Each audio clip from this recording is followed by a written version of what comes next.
So এখানে দেওয়া আছে bread is usually made dash with, option দেওয়া আছে দুটো অফ ফ্রম, কোনটা হবে মোস্ট অ্যাপ্রোপ্রিয়েট অপশন। এখানে জানার যে জিনিসটা এটা হচ্ছে মেডের সাথে কখন আমরা ফ্রম ব্যবহার করে থাকবো, কখন আমরা অফ ব্যবহার করে থাকবো। সবসময় মনে রাখবে যদি তার বেসিক মেটেরিয়ালটা সেম থেকে যায়, কি বলেছি, যদি তার বেসিক মেটেরিয়ালটা সেম থেকে যায় তখন আমরা মেডের সাথে অফ ব্যবহার করে থাকবো। For example, the table is made of what, wood. যখন তার বেসিক মেটেরিয়ালটা কোনটা, উড, যখন এই উড দিয়ে যখন টেবিলটা বানানো হয়ে গেছিল সেম তার বেসিক মেটেরিয়ালটা কি হয়ে গিয়েছিল, উডই কিন্তু রয়ে গিয়েছিল, এটা কিন্তু স্টিল হয়ে যায়নি। সো ইন দিস কেস আমরা মেডের সাথে অফ ব্যবহার করেছি।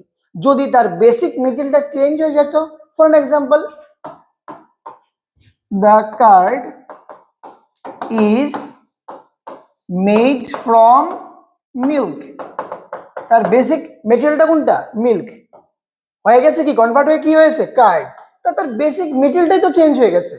এখানে কি উডই রয়ে গিয়েছিল টেবিল যখন বানানো হয়েছিল, কিন্তু এখানে মিল থেকে যখন কার্ড হয়ে গেছে তার বেসিক মেটেরিয়ালটাই চেঞ্জ হয়ে গেছে। So in this case from হয়েছে। সো এখানে কোনটা হবে, bread is usually made of with.